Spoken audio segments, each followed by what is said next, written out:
So, hello everyone, and after a long time, I came back with a new video for you people. But trust me, this time it's gonna be lit. So, in this video, we'll learn about how to give presentation in network marketing. Presentation देते time कौन सी ऐसी बातों को ध्यान रखें जिससे जब हम प्रेजेंटेशन देके उठ रहे हैं तो हमारी ज्वाइनिंग तो निश्चित हो। तो here is the video for you people. इस वीडियो को बिल्कुल एंड तक देखो आप। अगर आपने इस वीडियो को एंड तक देख लिया, आप प्रेजेंटेशन देने में मास्टर हो जाओगे। मतलब आपको किसी भी अपलाइन या किसी भी मेंटोर या किसी की भी हेल्प की जरूरत नहीं पड़ेगी जब आप प्रेजेंटेशन दे रहे होगे। You will be professional into that. So इस वीडियो तक बिल्कुल एंड तक देखिए इस वीडियो को। एंड एक चीज और, अगर आप इस चैनल पे नए हो तो फटाफट सबसे पहले इस चैनल को सब्सक्राइब करो, बेल आइकन को हिट करो, सो दैट इस तरह की कोई भी वीडियो जो आपके बिजनेस में, जो आपके पैसे कमाने में आपकी हेल्प कर पाए, वो कोई भी वीडियो आपसे मिस ना हो। तो इस चैनल को सबसे पहले फटाफट सब्सक्राइब कीजिए। चलिए फिर आगे चलते हैं। सो प्रेजेंटेशन देते टाइम सबसे पहली चीज जो हमें नहीं करनी उस पर ज्यादा फोकस करूंगा। जो करना है वो तो मैं बताऊंगा ही, लेकिन जो नहीं करना है उस पे सबसे पहले फोकस है। सो सबसे पहला पॉइंट जो आपने नहीं करना है, that is do not confuse presentation with training. अब इस बात को आप अच्छे से समझो। प्रेजेंटेशन को ट्रेनिंग के साथ कंफ्यूज नहीं करना, मिक्सअप नहीं करना। ज्यादातर लोग जो प्रेजेंटेशन देते हैं, मैक्सिमम लोग, वो सबसे बड़ी गलती ये करते हैं कि वो प्रेजेंटेशन देने के टाइम पे ट्रेनिंग देनी शुरू कर देते हैं। मतलब वो प्रोफाइल के अंदर इतना घुस जाते हैं, कंपनी के प्रोफाइल को बताने में उनका आधा घंटा ना सही 20 मिनट तो कम से कम वो लगा ही देते हैं प्रोफाइल बताने में। फिर प्रोडक्ट बताने में इतना टाइम, फिर प्लान में तो बिल्कुल मार्केटिंग प्लान डिटेल में 10 के 10 इनकम, 12 के 12 इनकम सब बता दिया। आप प्रेजेंटेशन दे रहे हो, आप ट्रेनिंग नहीं दे रहे। तो इस बात को थोड़ा अच्छे से समझो कि इतनी डिटेल में बताना वो तब बताने की जरूरत है जब बंदा ज्वाइन कर लेता है और उसके बाद उसको ट्रेनिंग की जरूरत है, तब हम डिटेल में बताएंगे। तो सबसे पहला पॉइंट, प्रेजेंटेशन को ट्रेनिंग के साथ मिक्स नहीं करना है। प्रेजेंटेशन का मतलब सिंपल है कि उसको एक ओवरव्यू मिल जाए हमारे ब्रांड का और उसका इंटरेस्ट डेवलप हो जाए, सो दैट वो हमारे साथ साइन अप करे और हमारे साथ बिजनेस को आगे बढ़ाए। फिर बाद में हम उसको ट्रेनिंग देंगे। ठीक है। सेकेंड पॉइंट, प्रेजेंटेशन जो है वो आपकी 30 मिनट से ज्यादा एक्सीड नहीं होनी चाहिए। अगर आपकी प्रेजेंटेशन 30 मिनट से ज्यादा एक्सीड हो रही है तो आप कहीं ना कहीं गलती कर रहे हो और आपका प्रॉस्पेक्ट आपके साथ ज्वाइन नहीं करेगा। अगर आपकी प्रेजेंटेशन 30 मिनट से ज्यादा जा रही है तो क्यों नहीं करेगा? मैंने देखा, खुद देखा नेटवर्क मार्केटिंग में, मैंने खुद भी ये गलतियां करी हैं। लोग एक घंटा 10 मिनट 20 मिनट लगे रहते हैं, बता रहे हैं उसको कि भाई ये है, और एंड में क्या होता है? प्रॉस्पेक्ट ज्वाइन नहीं करता। So that is the biggest mistake that a person does in network marketing profession. So हमने 2 पॉइंट बताए जो हमने नहीं करने। पहला पॉइंट कि आपने प्रेजेंटेशन को ट्रेनिंग के साथ मिक्सअप नहीं करना, और दूसरा पॉइंट, आपने प्रेजेंटेशन को 30 मिनट से ज्यादा एक्सीड नहीं करना है। कोशिश करनी है कि जितना शॉर्ट में आप उसको समझा पाओ उतना ज्यादा अच्छा, और उसके बाद सीधा क्लोजिंग करनी है। अब ये क्लोजिंग कैसे होती है इसके ऊपर मैं थोड़ी दिनों बाद एक और वीडियो बनाऊंगा क्लोजिंग पे डिटेल में। ये वीडियो स्पेसिफिकली प्रेजेंटेशन पे रहेगी। अब आइए कि करना क्या क्या है प्रेजेंटेशन करने के टाइम पे, किन किन चीजों का ध्यान देना है। चलो शुरू करें। फर्स्ट पॉइंट, आपको ना जब प्रॉस्पेक्ट आपका आता है तो सबसे पहले आपको उसको कंफर्टेबल फील करवाना है। सबसे पहला काम आपका यही है कि आपने उसको कंफर्टेबल फील करवाना है।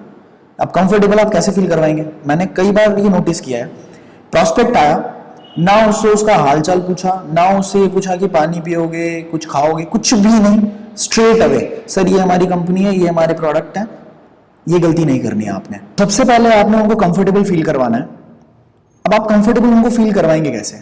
देखिए, जब आप दोनों एक साथ बैठते हैं, आपने उनको ग्रीट एंड मीट किया, आपने हैंडशेक किया, एंड फिर कुछ देर तक, लगभग 2 से 3 मिनट आपने कैजुअल बातें करनी है। आपने डायरेक्टली टू द पॉइंट नहीं आना, आपने थोड़ा बहुत एक दूसरे के बारे में जानना है, और इसको हम लोग बोलते हैं रैपो फॉर्मेशन।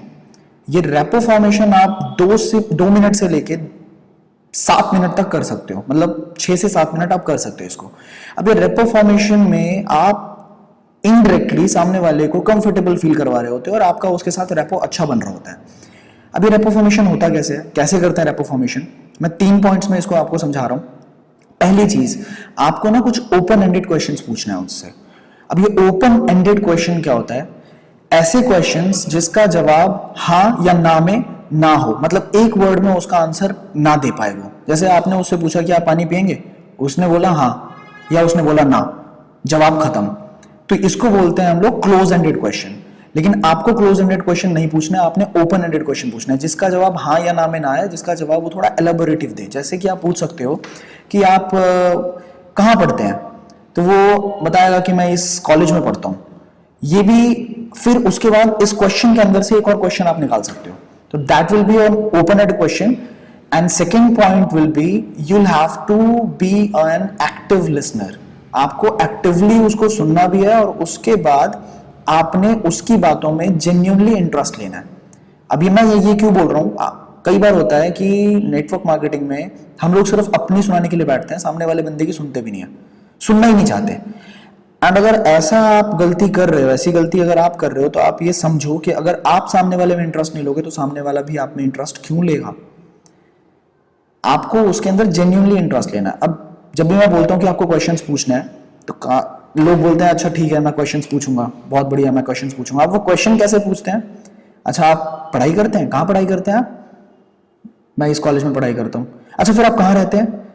देखो आप इस बात को समझो कि इन दोनों क्वेश्चंस में कोई कनेक्शन नहीं है, तो ये क्वेश्चन हो गया, इसका मतलब है कि आप उसमें जेन्युइनली इंटरेस्ट नहीं ले रहे हो। लेकिन अगर आपने ऐसा क्वेश्चन पूछा कि अच्छा आप पढ़ाई कर रहे हैं, कहाँ पढ़ाई कर रहे हैं, अच्छा इस कॉलेज में पढ़ रहे हैं, अरे वाह कौन से ईयर में पढ़ रहे हैं, कितना टाइम हो गया, अच्छा आगे आपके क्या प्लान्स हैं, तो this is how you are taking genuine interest in your prospect.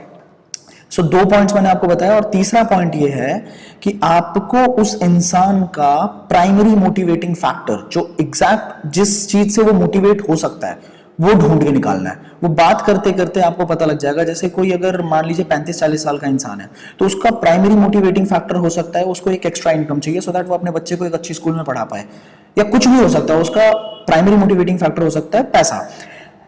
जो स्टूडेंट है उसका मोटिवेटिंग फैक्टर हो सकता है कि यार मुझे सिर्फ 15,000 रुपए 10,000 रुपए एक्स्ट्रा आ जाए तो मैं इंडिपेंडेंट हो जाऊं। तो हर किसी का जो मोटिवेटिंग फैक्टर होता है ना वो अलग अलग होता है। लेकिन नेटवर्क मार्केटिंग में हम होते हैं तो हमारा मोटिवेटिंग फैक्टर मोस्ट प्रोबेबली ऐसा होता है कि यार मुझे ये वाली गाड़ी चाहिए, मुझे बुगाटी चाहिए, मुझे चॉपर चाहिए।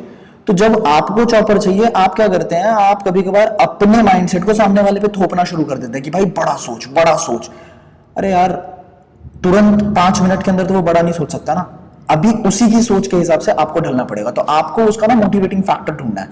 अधिकतर लोगों का मोटिवेटिंग फैक्टर जो होता है वो पैसा ही होता है, बट कुछ गिने चुने लोग ऐसे भी होते हैं, गिने चुने तो नहीं मतलब 10% आप बोल सकते हो।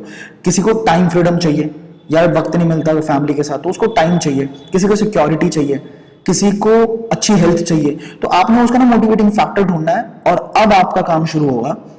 अब जब प्रेजेंटेशन देना शुरू करोगे तो आपको प्रेजेंटेशन को पूरा सेंट्रलाइज्ड रखना है उसके मोटिवेटिंग फैक्टर पे, मतलब बार बार घूम फिर के आपको उसी के हॉट बटन को दबाना है। ये चीज आप ध्यान रखिएगा, ठीक है। अब आता है तीसरे पॉइंट पे कि आपने, ये तो दूसरा पॉइंट था कि आपने रेपो फॉर्म करना है।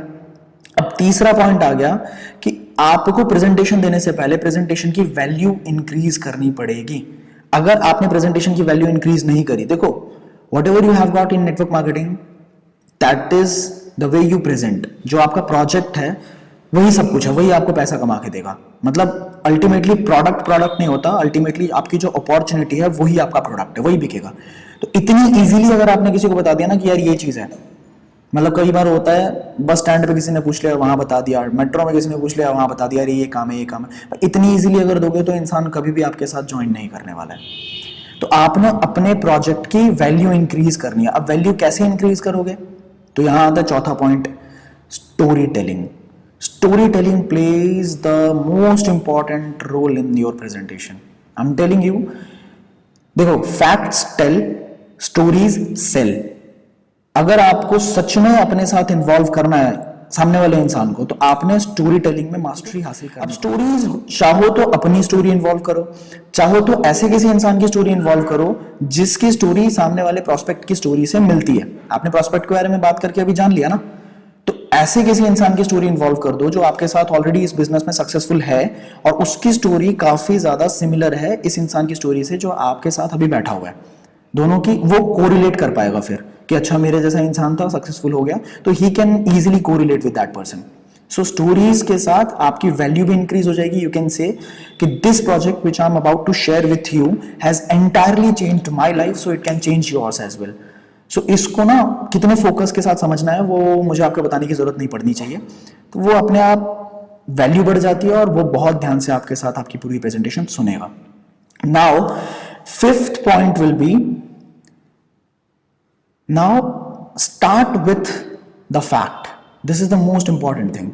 अगर आपने प्रेजेंटेशन की शुरुआत एक फैक्ट से करी तो सामने वाला इंसान कभी भी आपको बीच में काट नहीं सकता है. देखो, फैक्ट इज फैक्ट, हर किसी के लिए सच इज सच. मतलब अगर आप ये बोलोगे कि मेरे पड़ोस के अंकल हैं वो 4 लाख रुपए महीना कमाते हैं, तो that can be true, that can not be true. हो भी सकता है, नहीं भी हो सकता. पर अगर आप बोलोगे कि सूरज ईस्ट से निकलता है, तो दैट इज अ फैक्ट, कोई इसको इनकार नहीं कर सकता. तो you will have to start with a fact. अब फैक्ट मेरे हिसाब से मैं ज्यादातर कौन सा फैक्ट इस्तेमाल करता हूं. See there are 90% people in this world जिनके सपने कभी पूरे नहीं होते. 90% लोगों के सपने कभी पूरे नहीं होते. ठीक है, मना कर सकता है क्या सामने वाला? हाँ या ना? आप कमेंट सेक्शन में लिख के बताना. मना कर सकता है क्या? मना नहीं कर सकता. That is a fact. 7% लोग ऐसे हैं जिनके पेरेंट्स ने इतना काम कर दिया कि उनको काम करने की जरूरत ही नहीं है. उनके पेरेंट्स के काम की बदौलत उनके सारे सपने पूरे हो जाते हैं. राइट? सो यस, हिल से yes. Only 3% people are there who are self-made, जो जिनको फर्क नहीं पड़ता कि पेरेंट्स ने बैंक अकाउंट में कितना छोड़ा, कितनी जायदाद छोड़ी, वो खुद से क्रिएट करते हैं. ठीक है, तो only 3% people are there. तो ये बात पे कोई आपके साथ डिनाई नहीं कर सकता. राइट? अब आप आते हो कि इन 90% लोगों के सपने पूरे नहीं होते, इसके पीछे रीजन क्या है. And then you can introduce the cash flow quadrant by Robert T Kiyosaki. Robert T Kiyosaki की किताब है द कैश फ्लो क्वाड्रेंट. आपने rich dad poor dad book के बारे में सुना ही होगा. तो उसी बुक की सीरीज में कैश फ्लो क्वाड्रेंट उन्होंने लिखी हुई है और उसके अंदर एक मॉडल है ESBI मॉडल. ये मॉडल आप उनको समझा सकते हो. अगर आपको पता है इस मॉडल के बारे में, वेल एंड गुड. अगर आपको नहीं पता तो फटाफट कमेंट सेक्शन के अंदर आप बताओ मुझे कि आपको नहीं पता and you want a video specifically on ESBI model, so I will share that video with you people. Right? So ESBI model बताने का मतलब, मेन मकसद ये होता है कि सामने वाले इंसान को समझ आ जाए कि हमें बिजनेस करना है तो क्यों करना है, रीजन क्या है बिजनेस करने का. कोई भी बिजनेस, नेटवर्क मार्केटिंग पे हम बाद में आएंगे, पहले तो उसका माइंडसेट हम इसको लेके क्लियर करेंगे कि भाई जॉब से अच्छा बिजनेस क्यों है. और एक बार उसका बिजनेस को लेके क्लियर हो गया तो फिर हम बिजनेस में प्रॉब्लम्स क्या क्या है वो बता देंगे कि बिजनेस करने के लिए कौन कौन सी चीजें ऐसी हैं जो रोकती हैं हमें. सबको पता है कि रिस्क है, सबको पता है कि पैसे लगते हैं, सबको पता है कि यहाँ पे एक्सपीरियंस चाहिए, फिर भी चलेगा कि नहीं चलेगा पता नहीं. तो जब हमने ये बता दिया कि बिजनेस करना जरूरी है और जब हमने ये बता दिया कि बिजनेस में प्रॉब्लम्स क्या क्या है, फिर हम अगर उस प्रॉब्लम का सोल्यूशन दे दे कि ना रिस्क, ना एक्सपीरियंस नीडेड, ना बहुत ज्यादा पैसा लगेगा, अगर इसका सोल्यूशन दे दे तो कौन सा ऐसा इंसान होगा जो ज्वाइन नहीं करेगा. मैं अगर आपसे पूछूं कि क्या आपको एक एक्स्ट्रा इनकम का सोर्स चाहिए, अगर आपको 20-25-40 हजार रुपए एक्स्ट्रा कमाने का मौका मिले तो क्या आप करेंगे? आपका जवाब हाँ होगा या ना होगा? आप खुद बताइए. 100% आपका जवाब हाँ होगा. अगर मैं आपको ऐसा बोलूं कि आप क्या चाहते हैं, आप आपकी हेल्थ अच्छी रहे, लाइफ टाइम आपकी फैमिली की हेल्थ अच्छी रहे, हाँ या ना? आप बोलेंगे हाँ. तो आप ये सोचो कि आप भी तो नेटवर्क मार्केटिंग के अंदर सामने वाले को वही ऑफर कर रहे हो जो उसको ऑलरेडी चाहिए. फिर आपको वो मना कैसे कर सकता है? There is only one thing, that is communication gap. आप कम्युनिकेट नहीं कर पा रहे हो. आपके दिमाग के अंदर जो चल रहा है वो सामने वाले के दिमाग में आप ट्रांसफर नहीं कर पा रहे हैं. This is the only reason कि सामने वाला इंसान आपके साथ कनेक्ट नहीं हो रहा है और ज्वाइन भी नहीं कर रहा है. राइट? नहीं तो ऐसा कुछ भी नहीं है जो उसको नहीं चाहिए और आपके पास जो है देने के लिए वो उसको चाहिए, वो ढूंढ रहा है. राइट?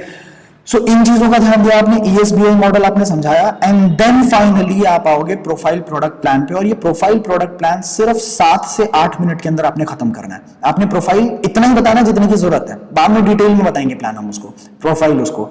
प्लान में उतना ही बताना जितनी जरूरत है और प्लान पे फोकस आपने वही रखना है जो उसका प्राइमरी मोटिवेटिंग फैक्टर है. जैसे मैंने पहले बताया था, आप उसका मोटिवेटिंग फैक्टर ढूंढेंगे. अगर मान लो उसको घूमने फिरने का शौक है तो पूरे प्लान के अंदर आप बार बार उसको ये दिखाएंगे कि हमने यहां घूमने गए थे, हम वहां घूमने गए थे, जहां जहां आपकी कंपनी ट्रिप्स लेके गई है, यू विल शो देम. ठीक है? अगर उसको पैसे चाहिए तो पैसे कहां कहां से आते हैं वो आपने दिखाना है. मतलब आपने सेंट्रलाइज्ड रहना है कि उसी जगह की बात होगी जो उसको चाहिए. ठीक है? And the last point that I am about to share is prospect की. एज आई सेड, पहले भी मैंने बोला, प्रोस्पेक्ट की मोटिवेटिंग फैक्टर के ऊपर ध्यान दोगे, ज्वाइनिंग 100% होगा. इधर उधर की बातें करोगे, पूरे सब कुछ बताने की कोशिश करोगे कि हमारे पास ये देखो, नेटवर्क मार्केटिंग की किसी भी कंपनी की बात कर ले, उनके पास बताने के लिए इतना कुछ है कि वो 2 घंटे बैठ जाए चाहे 4 घंटे बैठ जाए, वो बता बता के थक नहीं सकते. बहुत कुछ होता है बताने के लिए. लेकिन अगर आप सब कुछ बताओगे ना पहले दिन, तो ना उसके दिमाग में कोई चीज घुसेगी और ना वो कनेक्ट करेगा और वो बोर अलग हो जाएगा और आपके साथ ज्वाइन भी नहीं करेगा. तो आपने घूम फिर के आधे घंटे के अंदर यही ध्यान रखना है कि आपने उतना ही बताना है जो उसका मोटिवेटिंग फैक्टर है। अगर आपने ये काम कर लिया तो वो आपके साथ जरूर ज्वाइन करेगा। हॉट बटन ढूंढो, हॉट बटन क्लिक करो and get the joining done, earn money, right. अब एंड एक बहुत तगड़ी स्किल है, दैट इज क्लोजिंग, कि क्लोज कैसे किया जाए। प्रेजेंटेशन भी दे दिया, सब कुछ दे दिया, फॉलोअप भी अच्छी कर ली, लेकिन एग्जैक्टली क्लोजिंग कैसे करेंगे। तो अगर आपको क्लोजिंग के ऊपर स्पेसिफिक वीडियो चाहिए, मुझे कमेंट सेक्शन पे बताइए कि आपको क्लोजिंग के लिए ऊपर वीडियो चाहिए, एंड बहुत जल्दी मैं क्लोजिंग के ऊपर भी वीडियो पब्लिश कर दूंगा। Thank you so much. अगर ये वीडियो अच्छी लगी है तो सिर्फ अपने पास मत रखो, सिर्फ अपने साथ मत रखो, पूरी टीम के साथ शेयर करो, ताकि पूरी टीम इस चीज को सीख के आपके बिजनेस को और अपने बिजनेस को, दोनों के बिजनेस को बूम करे। Thank you so much. I'll see you in the next video. Till the time, build your legacy.